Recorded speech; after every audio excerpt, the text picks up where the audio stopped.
Há padrão na história que se repete com precisão quase matemática. Não é teoria conspiratória, não é pessimismo ideológico, é observação empírica de como impérios colapsam ao longo de séculos. E padrão tem 7 estágios identificáveis, mensuráveis, que aparecem em sequência previsível. Espanha do século XVII passou por todos 7. Império Britânico do século XX passou por todos 7. União Soviética do final do século XX passou por todos 7. E os Estados Unidos, superpotência atual, império financeiro e militar, que dominou o mundo por 80 anos desde a Segunda Guerra Mundial, está agora indiscutivelmente, verificavelmente no estágio 5. 5 de 7. 2/3 do caminho até colapso completo. E os 2 estágios finais não são questão de se, mas de quando, porque padrão não falha, nunca falhou. Todo império que entrou no estágio 5 eventualmente completou jornada até 7, sem exceções. E isso deveria aterrorizar qualquer pessoa que entende implicações, porque estamos vivendo através de transição histórica que define séculos, assistindo em tempo real o que historiadores futuros vão escrever como virada decisiva do século XXI. Estágio 1. Superextensão militar. Todo império começa sua trajetória descendente exatamente no momento de seu maior poder aparente. E começa com decisão, tomada em momento de supremacia, de expandir comprometimentos militares, além do que a economia pode sustentar permanentemente.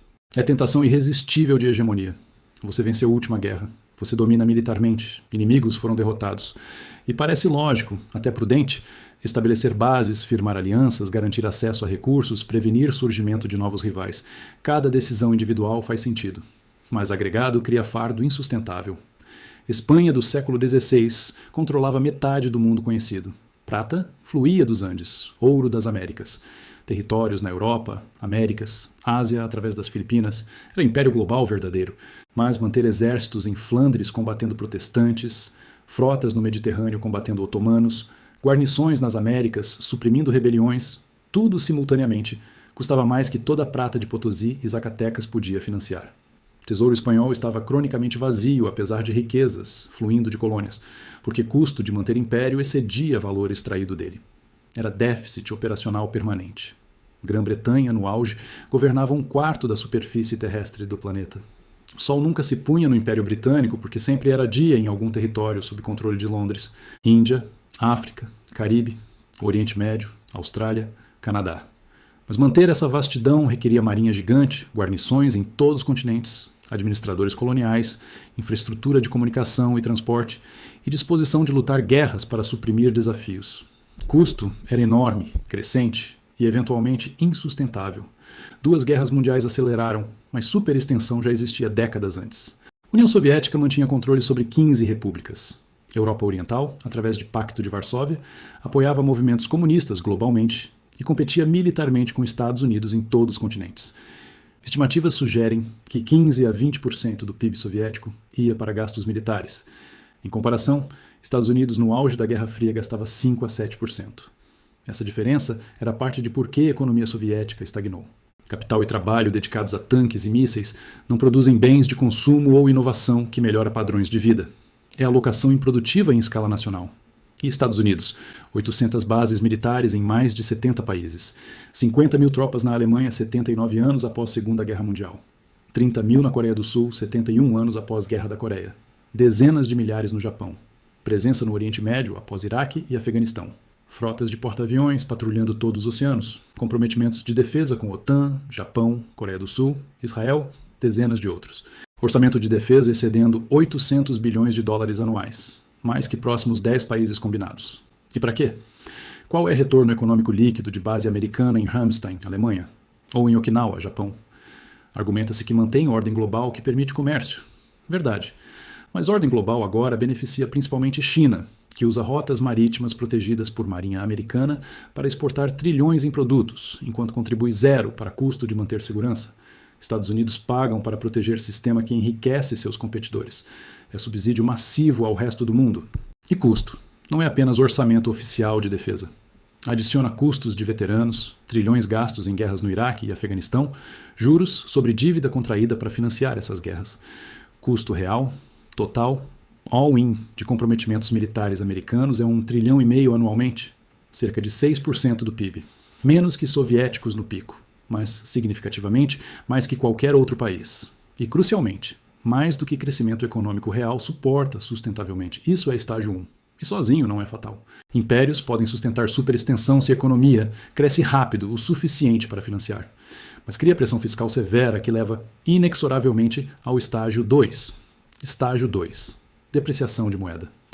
Quando o governo gasta mais do que arrecada, especialmente em comprometimentos militares que não geram retorno econômico direto, há 3 opções: aumentar impostos, politicamente impopular e economicamente destrutivo se extremo; cortar gastos, que significa abandonar comprometimentos e admitir fraqueza; ou desvalorizar moeda, tecnicamente complexo, mas politicamente invisível, até consequências aparecerem anos depois. Todo império em declínio escolhe a opção 3.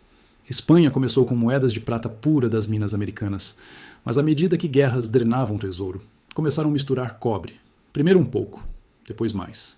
Eventualmente moedas eram majoritariamente cobre com banho de prata. Comerciantes notaram. Confiança evaporou. Inflação explodiu. Renda real de cidadãos colapsou. E todo o ouro e prata das Américas não puderam salvar moeda espanhola de desvalorização que destruiu o poder de compra. Grã-Bretanha manteve padrão ouro por séculos. Libra era conversível em ouro a taxa fixa. Isso impunha disciplina. Você não podia imprimir libras além de reservas de ouro sem arriscar corrida bancária. Mas a Primeira Guerra Mundial custou tanto que manter conversibilidade se tornou impossível. Em 1931, Grã-Bretanha abandonou o padrão ouro. Libra foi desvalorizada. E nas décadas seguintes continuou perdendo valor através de inflação crônica. Moeda que dominou o comércio global por 200 anos se tornou apenas mais uma moeda regional enfraquecida. A União Soviética simplesmente imprimiu rublos para financiar indústria pesada e gastos militares, sem mercado livre para revelar inflação porque preços eram controlados centralmente. Mas escassez revelava a realidade. Dinheiro existia, mas não havia produtos para comprar. Quando o sistema colapsou, rublo se tornou papel sem valor. E Estados Unidos? Em 1971, Richard Nixon fechou janela de ouro, terminando a conversibilidade do dólar. Pela primeira vez em história moderna, o mundo inteiro operava com moeda de reserva global, não lastreada em nada tangível. Apenas confiança em governo americano. E desde então, a oferta monetária americana expandiu exponencialmente. M2, medida de oferta monetária, era $1 trilhão em 1971. Hoje, é 21 trilhões, 21 vezes maior. E base monetária expandiu ainda mais dramaticamente através de QE após 2008. Resultado? Dólar perdeu mais de 97% de poder de compra desde 1971. O que $1 comprava em 1971 requer hoje $30. Casa média custava 25 mil em 1971. Hoje custa 400 mil nominalmente. Não porque casas são 16 vezes melhores. Porque dólar vale 16 vezes menos. É roubo silencioso através de inflação que transfere riqueza de poupadores para devedores, principalmente governo. Estágio 2 amplifica a pressão criada por estágio 1. O governo não resolveu o problema de gastos excessivos, apenas escondeu temporariamente através de depreciação monetária. Mas isso cria consequência inevitável: espiral de dívida. Estágio 3, espiral de dívida. Uma vez que o governo começa a desvalorizar moeda para financiar déficits, entra em ciclo vicioso. Você toma emprestado para cobrir gastos. Dívida gera juros. Toma mais emprestado para pagar juros. Dívida cresce mais rápido que a economia. Eventualmente, está tomando emprestado apenas para rolar dívida existente, sem nenhum gasto novo produtivo. É Ponzi Scheme governamental. Espanha declarou falência 9 vezes entre 1557 e 1696. 9. Toda vez reestruturavam dívida, prometiam disciplina fiscal e depois quebravam de novo. Eventualmente, credores pararam a emprestar. Império colapsou financeiramente antes de colapsar militarmente. Grã-Bretanha acumulou dívidas massivas em guerras napoleônicas, Primeira Guerra, Segunda Guerra. Em 1945, dívida era 250% do PIB, impagável por métodos convencionais. Solução foi inflacionar moeda, desvalorizando libra repetidamente, confiscando riqueza de credores através de erosão monetária ao longo de décadas. União Soviética, tecnicamente, não tinha dívida externa grande porque poucos emprestavam, mas internamente operava em déficit perpétuo, imprimindo rublos para cobrir. Quando o sistema colapsou, revelou-se que todas as obrigações eram sem valor porque a economia subjacente era incapaz de sustentá-las. E Estados Unidos? Dívida nacional é 35 trilhões de dólares, 120% do PIB, e crescendo. Déficit anual é 1 trilhão e 800 bilhões mesmo em tempos de paz e crescimento econômico. Apenas juros sobre dívida excedem 1 trilhão anualmente. Não pagam um centavo do principal. Apenas mantém dívida viva. E com taxas subindo, custo de servir dívida vai explodir. Matemática é brutal. PIB cresce 2 a 3% ao ano. Dívida cresce 5 a 7%. Isso é insustentável por definição. Gap alarga a cada ano. Eventualmente, mercado perde confiança em capacidade de pagar. Taxas de juros sobem. Custo de servir dívida explode. Círculo vicioso acelera. Única opção restante é a inflação massiva para destruir valor real da dívida. Mas isso destrói moeda e leva ao colapso de qualquer forma. E espiral de dívida leva inevitavelmente ao estágio 4, perda de capacidade produtiva. Porque enquanto o governo está desperdiçando recursos em gastos improdutivos e financiando através de dívida, economia real que sustenta tudo está encolhendo. Estágio 4, perda de capacidade produtiva. Impérios em declínio sempre seguem mesmo padrão. Terceirizam produção, importam bens, exportam capital ou papel moeda, e base industrial real atrofia. Espanha, inundada com prata, parou produzir domesticamente. Por que fabricar quando pode comprar da Inglaterra ou Países Baixos com metais preciosos? Mas quando prata acabou, indústrias estavam mortas, artesãos emigraram, conhecimento perdido. Reconstruir levou séculos. Grã-Bretanha foi oficina do mundo no século XIX. Metade do aço global, metade dos têxteis. Mas ao longo do século XX, manufatura migrou. Primeiro para Estados Unidos e Alemanha. Depois Japão. Depois China. Hoje Grã-Bretanha fabrica pouco. É economia de serviços financeiros, educação, turismo. Quando você não faz coisas tangíveis, riqueza real é ilusória. União Soviética nunca desenvolveu economia de consumo funcional. Produziam tanques, mas não podiam produzir alimentos eficientemente. Quando o petróleo caiu de preço nos anos 80, única exportação valiosa desapareceu e a economia colapsou porque não havia base produtiva diversificada. Manufatura era 27% do PIB em 1960. Hoje é 11%. Empregos industriais caíram de 19 milhões em 1979 para 12 milhões hoje, com população crescendo 100 milhões. Detroit, Cleveland, Baltimore, cidades industriais inteiras colapsaram. Fábricas fecharam. Produção foi para a China, Vietnã, México. E a América agora depende da China para eletrônicos, medicamentos, terras raras, componentes críticos. Covid expôs vulnerabilidade. Não conseguiam fabricar máscaras. Não tinham componentes para ventiladores. Cadeias globalizadas quebraram. E não havia capacidade doméstica. É dependência estratégica perigosa? País que não fabrica próprios bens essenciais não é soberano. É vulnerável. E perda produtiva não é apenas estatística. Gera consequências sociais severas que marcam o estágio 5. Estágio 5. Decadência social. Quando a economia real encolhe, quando bons empregos desaparecem, quando mobilidade ascendente morre, coesão social desmorona. E Estados Unidos estão indiscutivelmente, verificavelmente, neste estágio agora. Espanha do século XVII viu crime explodir, imigração massiva, declínio populacional. Cidades abandonadas, confiança em instituições colapsou. Ordem social, que sustentou o império por século, estava desintegrando. Grã-Bretanha pós-império teve décadas de declínio. Anos 70. Greves, apagões, inflação galopante, violência urbana. Ordem que manteve império estava quebrando. União Soviética nos 80.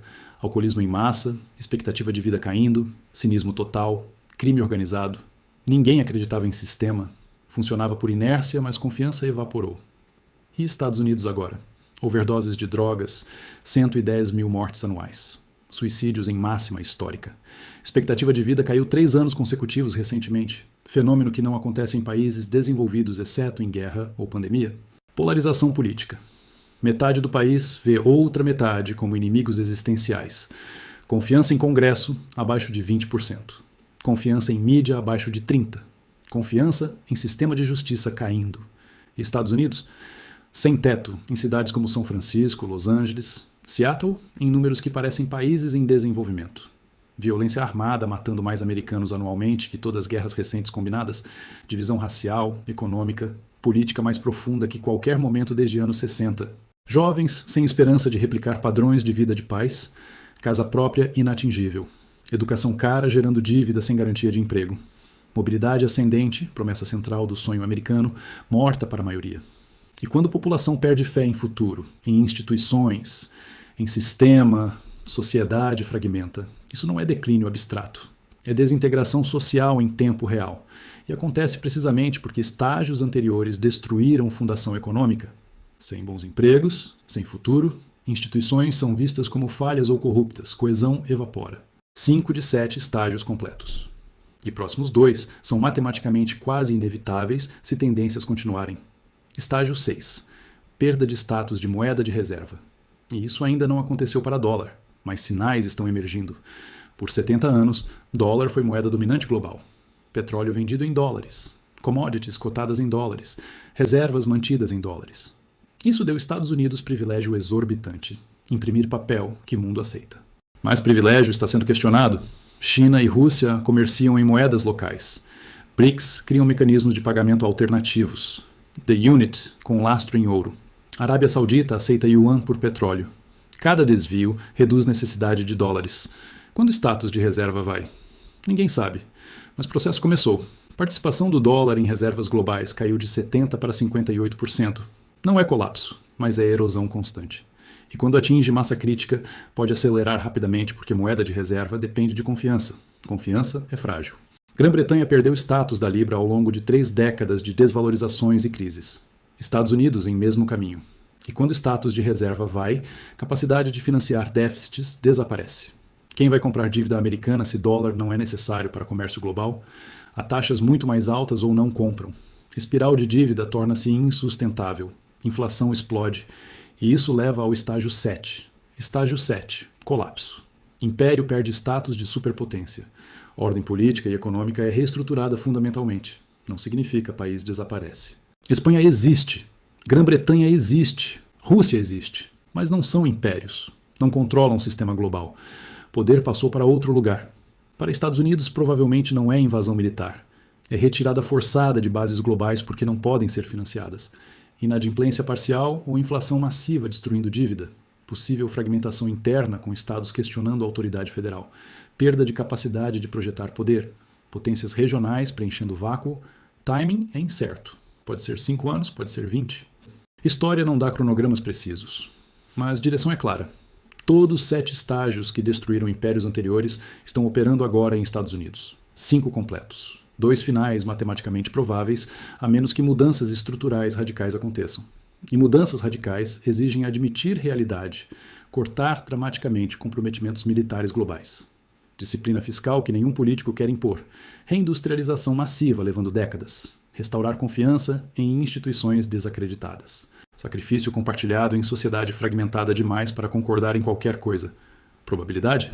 Próxima de 0. Então curso mais provável é continuação até colapso. Não porque americanos são inferiores, mas porque impérios seguem padrões. E padrões são mais fortes que vontade. Não há país excepcional. Não há povo escolhido. Não há império eterno. Roma caiu. Mongóis caíram. Otomanos caíram. Todos acreditavam serem diferentes.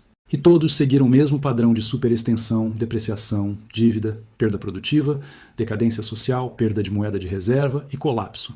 Estados Unidos estão no estágio 5 de 7. Matemática é clara. História é clara. Sinais são visíveis. Questão não é se colapso vem. É quando e se haverá coragem de enfrentar a realidade antes. Até agora não há evidência nenhuma de que haverá. O relógio está correndo e história não espera.